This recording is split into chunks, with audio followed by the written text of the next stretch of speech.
So I also want to mention that if you have any questions during this, just go ahead and unmute yourself and just speak it out, because it's hard for me to show this and also look at the chat at the same time. So if you put it on the chat, I might miss it. So just don't feel bad about interrupting me if I need to explain something again or go back and show something again. So, so this is the FAANGMine.org homepage, and I wanted to show you a couple of things before we go into the database. First of all, is we have this announcements page, and at the bottom of the announcement page, there are some registration links for Zoom help sessions. These occur every 2 weeks on Wednesdays at 8 a.m. and 4 p.m. Central Time. So, so one of our developers actually just turns on Zoom and just is there available, and people can join at any time during the hour if they have any questions or need help. She'll help you with a particular problem, or help you develop a query or something. So those are there for anytime you need help on anything. And then I also want to point out that we have genome browsers now for all of our species that are in FAANGMine. And at the very top of the pull down menu for JBrowse is about JBrowse, which tells you how to use it, navigate through the genome, select tracks, and then it also describes all the tracks. But I'm not actually going to be showing JBrowse today. I just wanted to point that out. And another thing I want to point out, that some of these assemblies are old, and we're going to be actually, we'll have a new release at the end of the summer where some of the assemblies will be updated. So I'm going to enter FAANGMine. So this tutorial is based on FAANGMine release 1.2, which is actually the same release that we showed last July. And so our next release will be, we'll have another tutorial at the end of the summer. So here I'm in the FAANGMine actually database homepage, and I'm actually already logged in. So when people work with FAANGMine, it's a good idea to create an account. So there'll be like if you haven't created an account, there'll be a button on the upper right that will say login. And if you just click on login, it will provide you with a little box for entering your email and then coming up with a password. And that's all you need to do to create an account. So today I'm actually going to show some things related to building queries, and then also how to manage your output and how to be able to change your output and sort of, I guess, manipulate the information, like filtering or adding more information to your output. And so if you want, for a more kind of general overview of FAANGMine, we have some YouTube tutorials. The ones from last year and the year before are kind of a little bit more general than what I'll show today. So today we're going to go into like actually some details on using the QueryBuilder. So the first thing I'm going to do is I'm going to go down to the middle of the page where we have this bar in the middle that has these different categories of template queries. So I'll click on one. So this is the expression. And so these are, this is where you can get access to query menus of pre-built queries that we've already created. And so I'm going to click on one, gene ID to gene expression. And what that does is it opens up a menu that allows you to enter constraints. And so this one, we normally have, or we always have sort of default information, so that if somebody just wants to try it without entering any constraints, you can do that. And so, we have a default ID. So for this gene ID, so this template actually does a query for gene expression levels based on a gene ID. So you give a gene ID and you can get out the FPKM and TPM of for different RNA-seq expression experiments. Rather than entering a gene ID, you could click this box next to constrain to be in, and then actually select from a pull down menu of a list. So I have a lot of lists because I have a user account where I've actually saved a lot of list of genes just in my previous work. So this looks like a really big list. For new users, the only thing you'll see in your list at first, unless you create your own list of IDs, will be the gene sets. So I won't actually do this for this example. I want to point out, we also have some constraints that are optional. So one of these is for the organism, which is actually not really necessary because the gene IDs are unique in the database. So you can leave off the organism and it would still work. However, if you include the organism, it actually makes the query go faster. So we've added this and have it turned on because it makes the query go a lot faster. Of course, if you're doing this, if you're going to change your gene ID, you have to make sure you change your organism to the correct organism. Or if you don't know the organism, then just turn it off. Then we have some other constraints that are optional. So we have one turned on where if you wanted to enter a level for like your minimum FPKM for your output, you could do that. And then these other ones are just turned off. So for example, you can limit it according to the tissue or experiment accession and so on. Of course, if you limit it to too many things, you might not actually get any results because you'd have to make sure that, for example, your experiment accession and tissue are go together. So what I'm going to do now, instead of running the query, is I'm actually going to click on Edit Query so we can go to the Query Builder and see what that looks like. So here I'm clicking on the bottom Edit Query. And this is the Query Builder, which is what we use to build these queries. So on the left side, we have this model browser that actually shows a hierarchical structure of the database for all the data collections that are connected to a gene. And on the right side, we have the query overview. So this is the constructed query. And so I'm going to just kind of go back and forth and tell you what all these things are. So one thing we have is we have certain things within these light blue rectangles. And all of these, a light blue rectangle means that something is going to be in your output. So this shows you what output columns you're going to have. So there'll be gene ID, FPKM, TPM, and so on. We also have, if we look over here on the right side, we can see that there are some constraints. So for example, the tissue ontology is constrained to spleen. So one thing I need to point out is that when you click Edit Query, if your template is one of those templates that has these optional constraints, clicking on Edit Query and going to the Query Builder, they're no longer optional. So they're actually constraints. And so I don't want those constraints when I do this query, so I'm actually going to remove them. And so you can remove a constraint just by clicking an X next to it.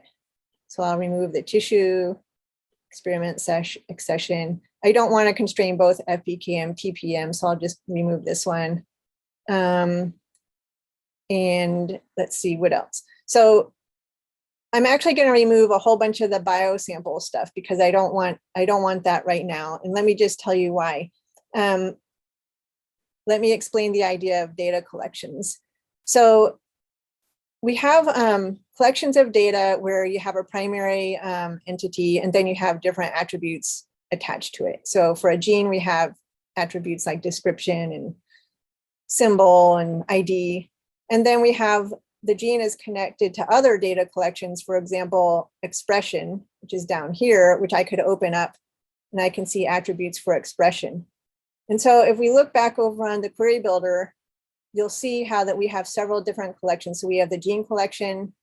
You can tell something is a collection because it will be in brown font. So there's gene collection, expression collection, the experiment collection, which is connected to expression. So that's under here. And then the biosample, which is connected to the SRA experiment. And that's, you can see it in the model browser way down here. And so if you're familiar with relational databases, these sort of correspond with different tables in the databases that are connected using keys.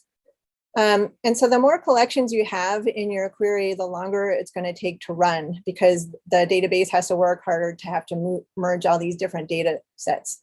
So what I want to do to just make it run faster is I'm right now going to get rid of the biosample collection just so that I don't have as many for this tutorial. So I'm going to just click an X here next to biosample. And so there, now that one has gone away. You can edit your constraints here. So I'm going to edit my FPKM constraint by clicking this little pencil symbol. And I'm going to just enter 10. Just click add to query. And so there I've edited that constraint. Let's see, what else do we have? Oh, I want to add a constraint. So let's say I want to add a constraint. I want to add more information about the experiment, or actually, sorry, not a constraint. I'm adding an output column, excuse me. So I'm adding an output column related to the SRA metadata experiment. So I'm going to click on experiment in this brown font. And so before I click, I want to tell you to look over at the model browser while I'm clicking, because what will happen is that at the moment I click, the model browser is going to jump down to that area in the data model, and then it's going to highlight it in yellow very briefly. And so this makes it very easy for you to go from your constructed query back to the correct location in the model browser, because the model browser is actually pretty complex. There's a lot of data sets and a lot of sub data sets that are connected. So this helps you get to the right place. So I'm going to click right now. So it'll be staring on the left side. There, see, there it is. On the left side, it brought you down to experiment. And so that actually makes sure that you get into the right area that you want to be to add something, either a constraint or adding a column for output.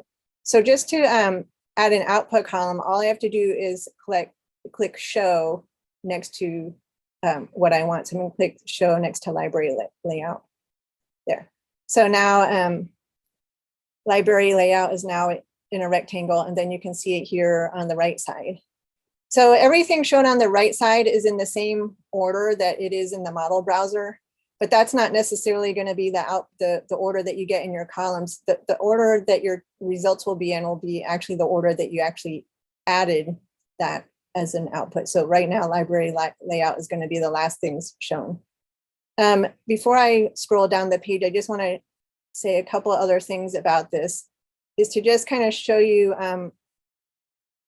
how sort of the indentions here and how they correlate with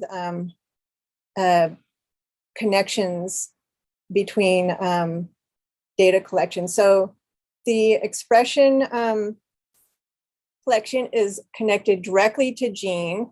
So that's just kind of indented over just one indentation. But then the experiment, SRA data metadata experiment collection is actually connected directly to expression. It's not connected directly to gene. And so you can see how that's then indented even further. And then when we had biosample before, that was even further indented because that was connected to the SRA metadata. And so a little bit of kind of confusion when you first build a query is to make sure that the data collection that you want to add is actually connected to the right thing. And so sometimes it's possible to get to the wrong place. For example, if I wanted to know to print out the data set for the gene, I would open up this data set and click this name here. But if I wanted to know a data set for, actually, where do I have another data set here? This isn't a good example for this. I'm going to actually show you. I'll show you this in the next example about data sets being in multiple locations.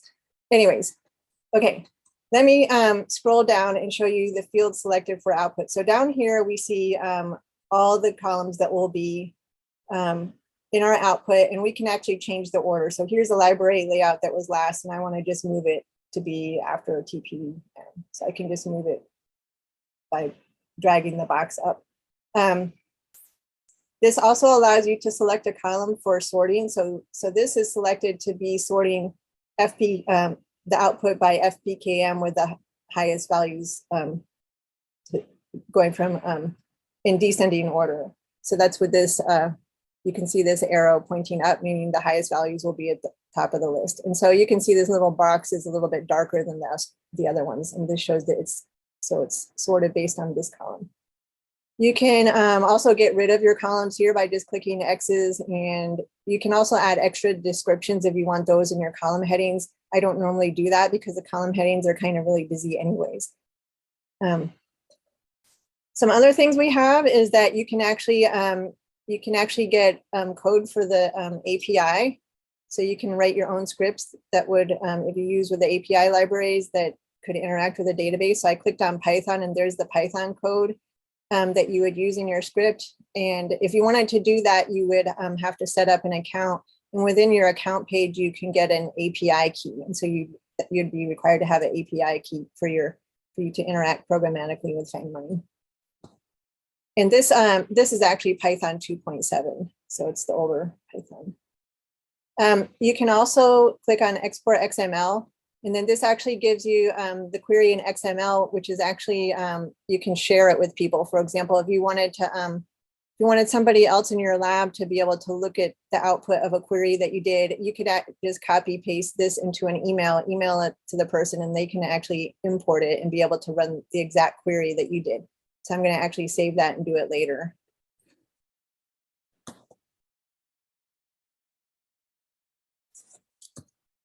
Okay, so let me go back.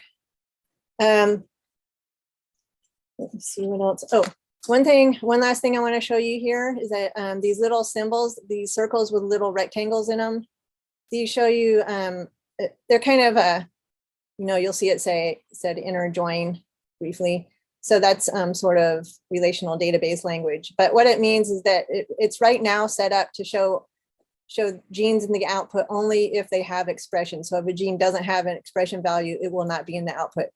In our database, all the genes have expression value, so you don't have to worry about that. Changing this will have no effect really.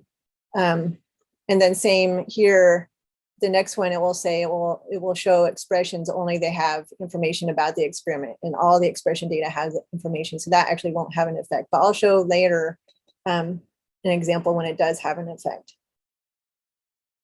Okay, now I'm going to click on show results. Okay, so here, here's our output. And you can see that the columns have a lot of icons that allow us to further do stuff with our output. Also, I want to point out that the column headings are they're kind of confusing, but what they do is they actually show you sort of the data collection that the column is coming from, and then they'll say the actual, the actual attribute. So it's showing two things for each column. So we can use an X to get rid of a column. So I'll just do this on the library layout. Just click X, and there it's gone. We can, if we want to resort, so I sort expression values by in ascending order, I can just click this arrow here and it will resort it, or I can sort by any other column instead. We have this little funnel thing is actually for filters. And so right now we have a filter because we had already entered a constraint of 10 for FBKM, but I could change it right now. And I could change it to 20. It won't actually have a result here because our lowest value is 95, but I want to leave it like this because I'm going to actually show you something else and I don't want to get rid of too many values. So I'm leaving that here. Let's see, we have these little dots here actually just make the column invisible, but the column doesn't get deleted. And then we also have this histogram, which is actually for viewing categorical data, for counts of categorical data. So for example, this is like the number of rows that have these tissue names. And so you can use this to actually filter. You can select as many of you as you want to either save or delete from your table. So I'm going to actually just save only this tissue. I can say restrict table to matching rows, and then there's the result. I could also, if anything that I did, I can just click the undo button, and I can click, it works multiple times. So I can actually go back to my original table just by clicking the undo button. But what I want to do now is show that you can go back to your query builder directly with this little, where it says trail query. And that's convenient if you want to do the exact same query again, but let's say with a different ID. So notice here now that the query looks different than when we started, because it actually, this incorporates the changes we made to the table with the filtering and using the histogram to filter for one tissue. So that stays. And so this allows me to actually now change to a different gene ID and still do that exact same query again.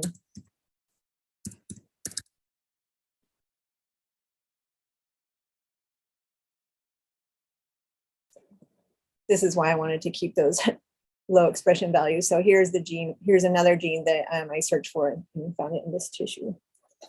Okay, so that's how we use the query builder to modify an existing template. But now I'm going to show you how to build a query from scratch using the query builder.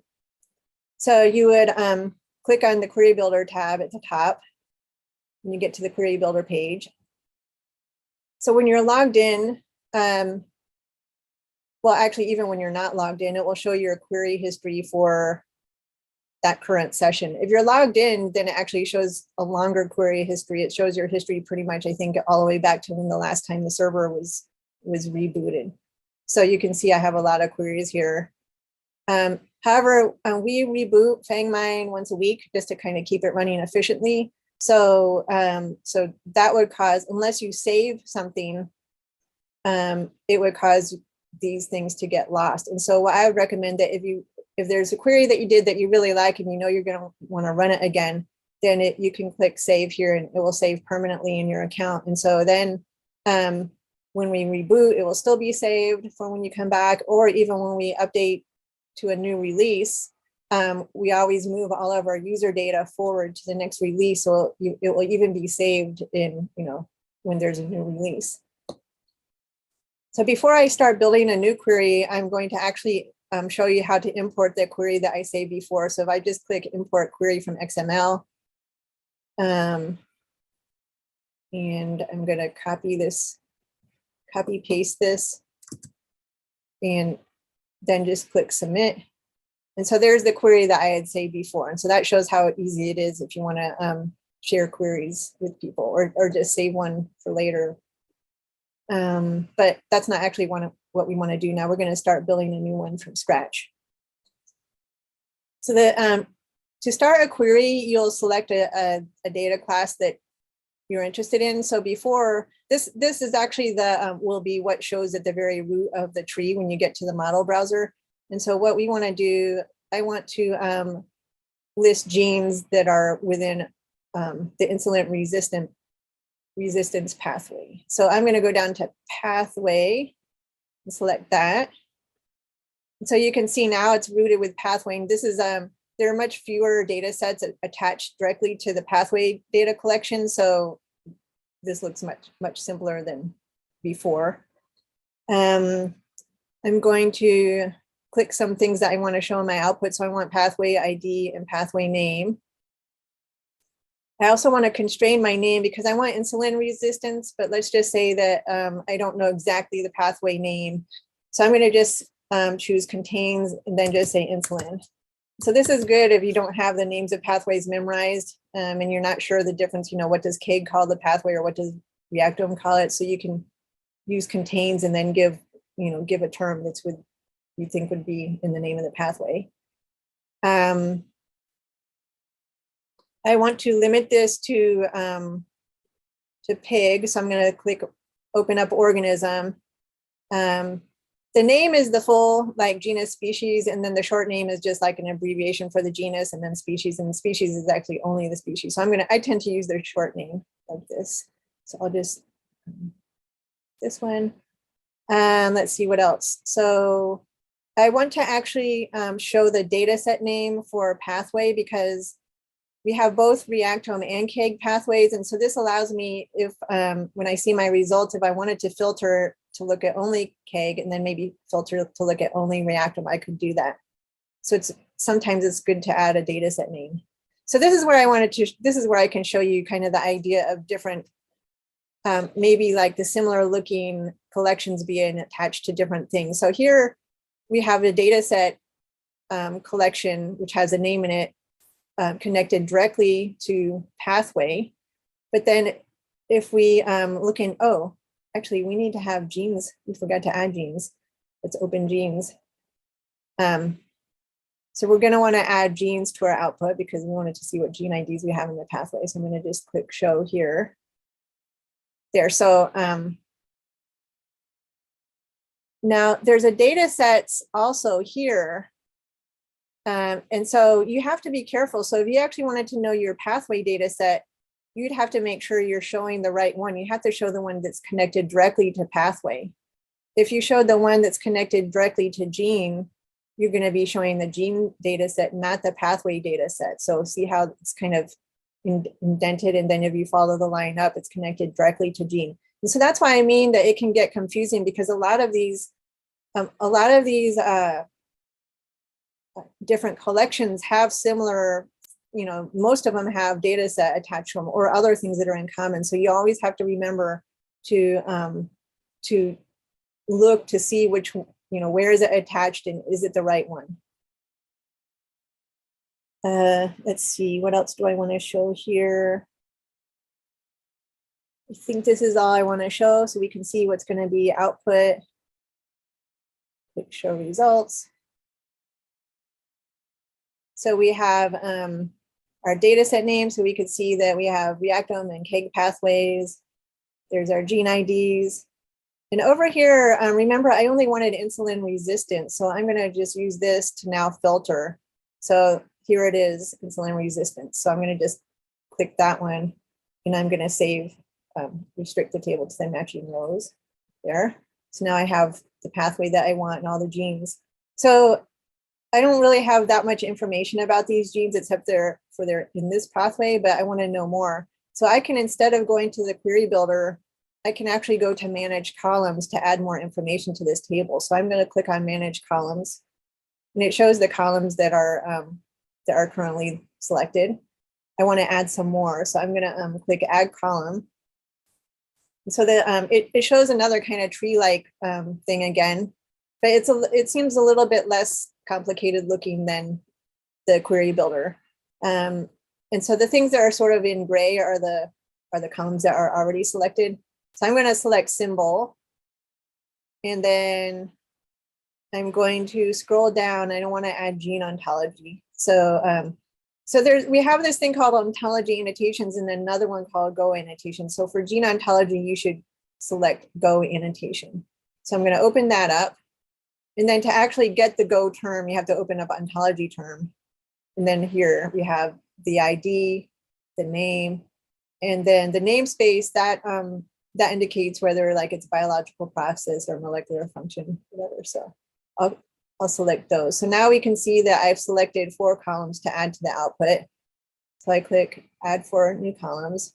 And then over here, you can either get rid of columns or you can change, sort of change the order. So I'm going to just move, let's say I want to just move gene symbol up. So I could just do that, you know, switch positions there.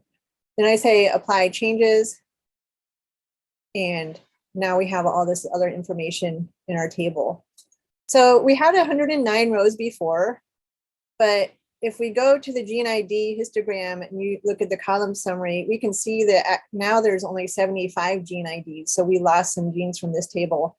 And the reason is that now the table has only genes that have Go annotation, and some of the genes don't have Go annotation. Also, we have a lot of rows because a lot of the genes have several Go annotations. But I actually want all my genes listed. I don't, even if they don't have a Go annotation, I still want my gene in my output. So I can click on manage relationships, and I can make the Go attributes optional. So I'm going to just click optional for those, and then apply changes. So here now you can see that there's now 109 rows and 109 different gene IDs. So there's now 1 row per gene again. And now these Go annotations are sort of in these little little subtables that you can click on to open up or click on to close again. And here's an example of one that doesn't have any Go annotation.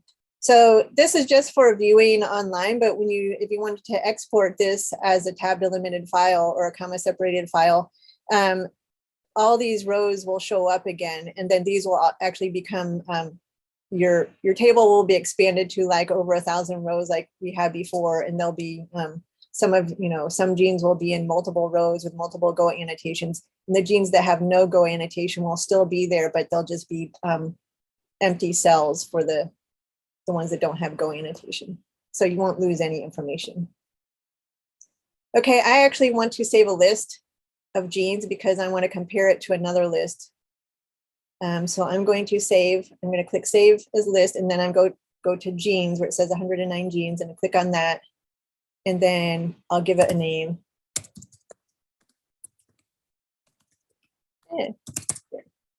Create list. And now I want to do a similar query, but I want to look for PPAR signaling pathway genes. So I'm going to click query, and then I want to get rid of this insulin resistance. And then I also want to change this constraint to say that it contains PPAR, then add to query. And then I'll show my results again. And so here, I'm going to now select the actual one that I want, PPAR signaling pathway. And I'm going to filter to save only those. And now I'm going to save this list of genes. And I want to do this because I actually want to know how many genes are in both pathways. So I'm going to click save as list. Create list. So now, so I've created two lists. I could either view a list by clicking in it right after it was saved, or I can click my list tabs at the top, and that actually shows all my lists. And so these are the two lists that I just created, and I have a lot of other lists. So I have tons of lists because I've saved tons of things while looking on FAANGMine. So you'll see that there's different colors. All the lists that are in white, with white background, these are lists of the entire gene sets for Ensemble and RefSeq for all the species, and these are available by default. And when I show you gene ontology enrichment, how to do that, I'll let you know. That will be why we have these as default, because these will be available for you to use as background gene sets for when you do enrichment. And then the ones that I've saved are in this, this colored background. So I actually want to just know which genes are in both pathways. So I can click on both of these lists. And then if I click intersect and give it a name, I can save a new list that has the genes that are in both. So here it is. I can also find out what genes are in one pathway that aren't in another. So if I click on both of the lists again, so just let me point out that in order to do any of these actions up here, you have to click lists first. You can't just click on intersect without, it won't be clickable unless you click on some lists first. So I click these two lists, and I'm going to click asymmetric difference. And so this allows you to do either the PPAR genes minus insulin or insulin minus PPAR. Even though it shows both things here, you can actually do one at a time. So I'm going to do this one. And then click save. And so those are the genes that are insulin genes that are not in the PPAR pathway. And then if I wanted to do it the other way around, I'd have to just kind of repeat that and then fill in the other box. So I'm gonna just click on this intersection list. So every time you click on a list of genes that you saved, it's gonna go to the page, kind of a list analysis page, where it gives you sort of default information about the genes. And it also automatically does gene ontology enrichment and other, so publication, pathway, orthologs. So, so we have this important information here that everybody should read every time they do enrichment in FAANGMine. So a problem that we have is that by default, FAANGMine uses all the gene ontology annotations for a particular species as a background set when it does these statistics. However, that's not correct in FAANGMine because most of the species have both Ensemble and RefSeq. So it's kind of like you're doubling the set of gene ontology terms for the species. So what you would need to do to correct that is you, under background population, you click change, and then you search for the appropriate background. So I'm going to search for the pig RefSeq all genes. And so that's why we have these available for all users. So notice I have a lot of other lists. So all the lists that I have that I have created as a user that are genes are going to show up in this pull down menu. So if you wanted to create your own background list for your experiment, you can actually upload any list of genes and save it, and then that will show up in this menu. You'd be able to select it. So if I select it, it will recompute the gene ontology. And I don't know how much changed here, but sometimes you'll lose terms that are really marginal. And so, or, your statistics can change slightly. So it's important to actually do that. Let's see.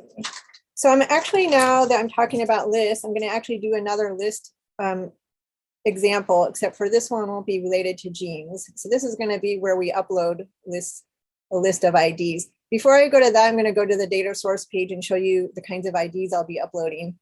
So I clicked on data sources, and I'm going to be uploading IDs that have come from SNP arrays. So under we have identifiers that have come from different arrays for these different species, and so you can see them listed here. These were actually downloaded from the SNP-Chimp database, and so they have they've actually identified the SNP the array ID and matched it up with the DB SNP RS ID. And so our primary IDs are the DB SNP RS IDs, but by having these other IDs, people can use both in the database. And so we call these alias IDs because they're not the primary identifier for SNP, they're aliases. And so, and we only have these arrays. So if you have a different array, you should contact me and ask me to see if I could put it into the next FAANGMine release. And actually, I'm actually looking for arrays too, so I'd appreciate any help finding them. Okay, so now I'm going to go to the list tab again, and then I'm going to toggle to the upload. And by default, it's usually a gene is usually selected, but I had just done an alias search before, so it's already selected. But anyways, to do one of these kind of searches, since these are alias IDs, you have to select alias name, not SNP ID. So I'm selecting that. These are from Bos Taurus. Selecting the organism makes it run faster. And let me paste in these IDs. And now I say create list. And I'll give it a name. And so notice it says I entered 16 identifiers, but we found 8 alias names. When one of the IDs is missing, it will be listed at the very bottom of the page, and there are no IDs listed here. And so the reason why it said it found 8, it actually found all of them. However, there's only 8 of them that are unique in the database, and then the other 8 are found in multiple data sets. So for example, this one ID is found in 3 different SNP chips. So so what it asks you, it is you can I can actually click add for which one I want. In this case, it really doesn't matter. I don't care which one it is. I just want these IDs, and I don't feel like turning all these pages to do this, all these times. So what I'm going to say is add all. So I just click add all up here. So this is important to remember to do. If you have duplicates, if you don't click either add here or add all, then you're not going to have all your IDs in your final list. So you need to actually pay attention to that.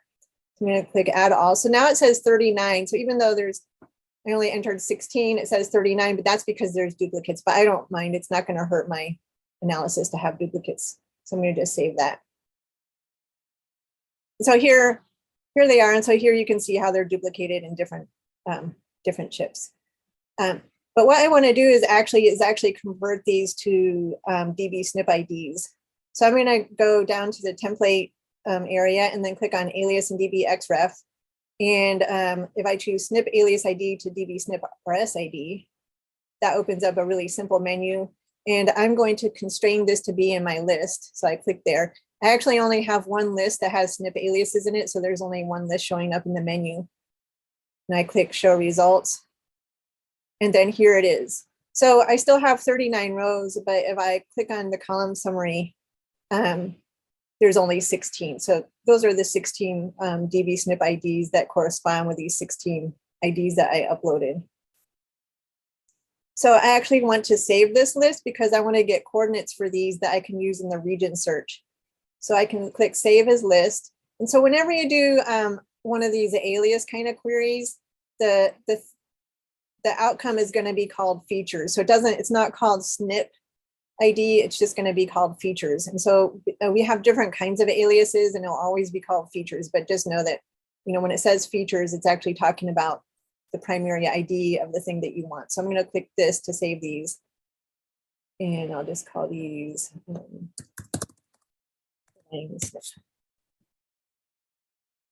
So even though there's 39 rows, it still only saves 16 different SNP. So I'm going to just click on this list to go directly to it. So now you can see whenever you have a list of features, features means it's something that has coordinates on the genome. And so you get the chromosome and the start and the end. In this case of SNP, of course, the start and the end are actually the same coordinate. So I want to do a region search with these SNP.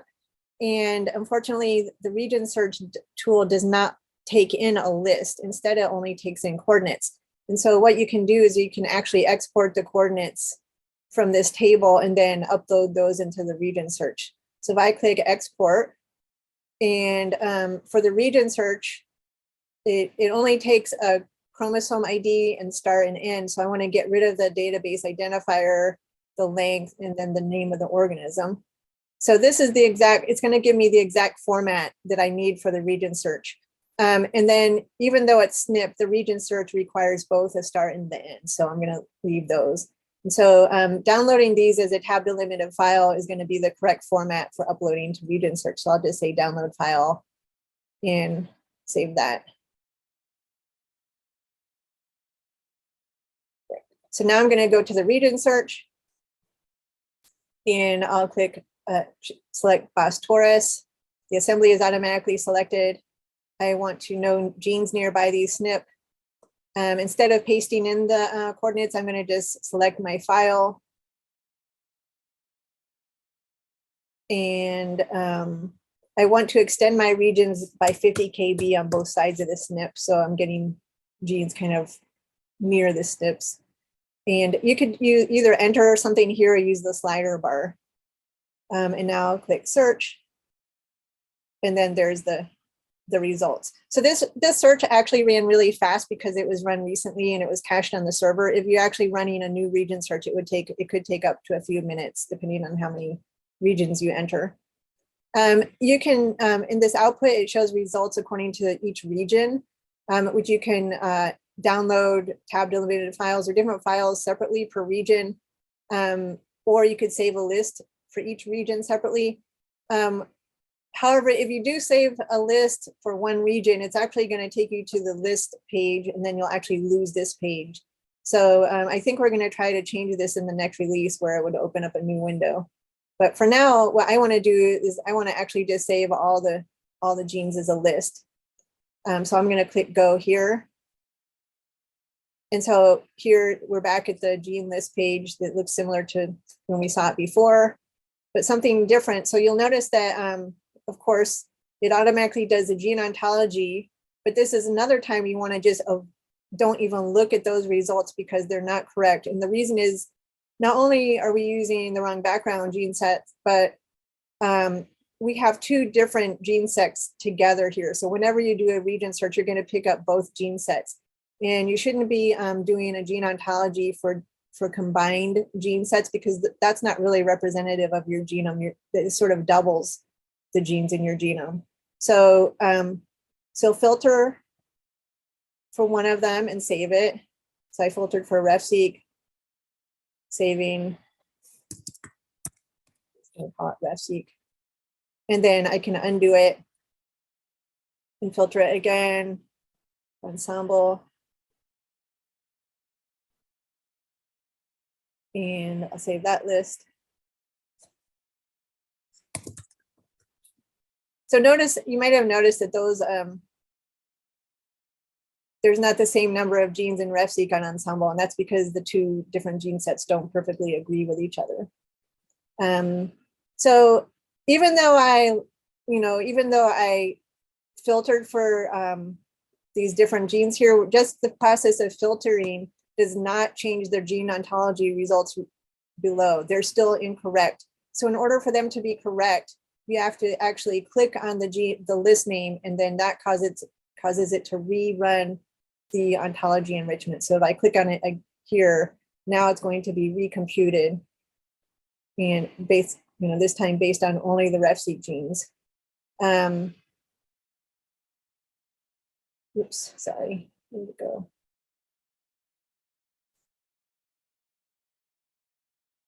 Well, you've seen this before. So, and then, yet still you have to do another correction. So again, you have to change your background population to be the correct gene set. Okay, so let's see. I'm going to actually show one more thing with the region search. So a lot of this region search stuff I showed last time. Actually, I have time for another thing. I'm going to show a couple of things. So,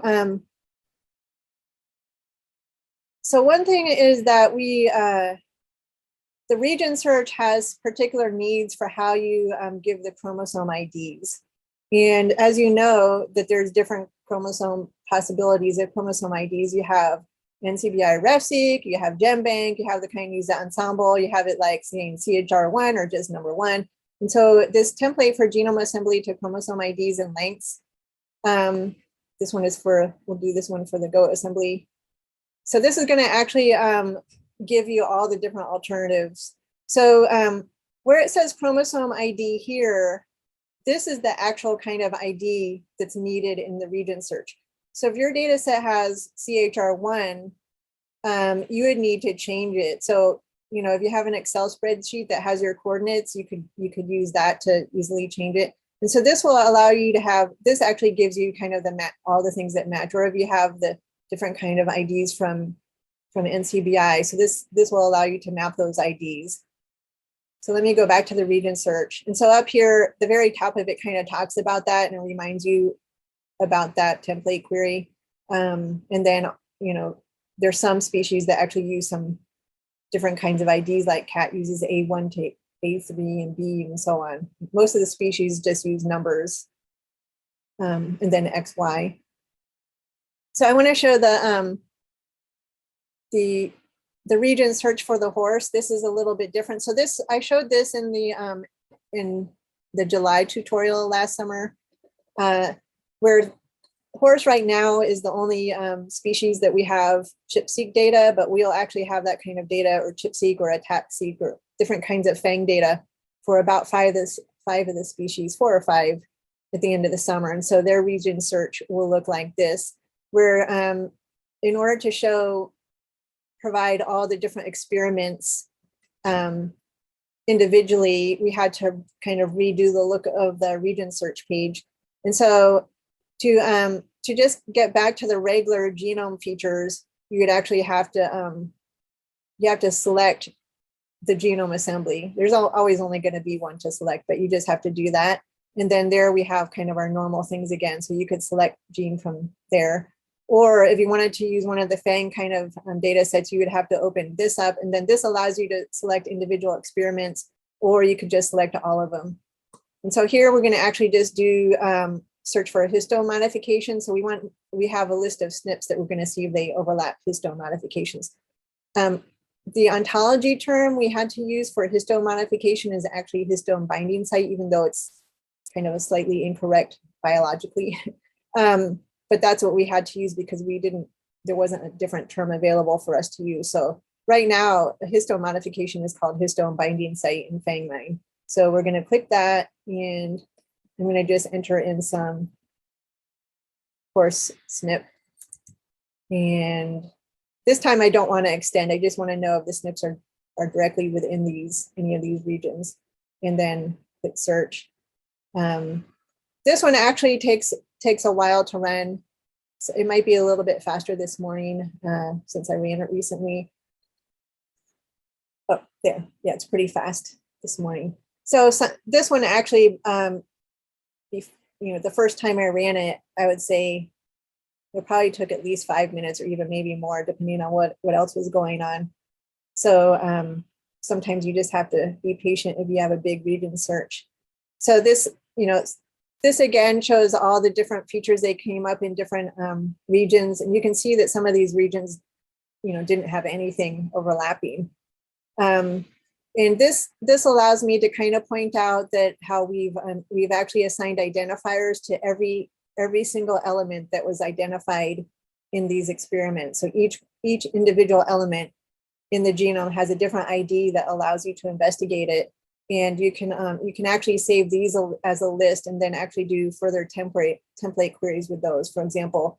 Or you could also actually save maybe coordinates of these marks and then look to see if they overlap genes and things like that. So so by assigning IDs to all of these, it makes them, you can do a lot of flexible searching with them. Okay, so this is all I wanted to show you today. Before I stop sharing, I'd like to ask if anybody has any questions that I need to answer while I'm still sharing. I don't see any in the chat, so I'm actually going to stop sharing now. Actually, I'm going to stop recording now.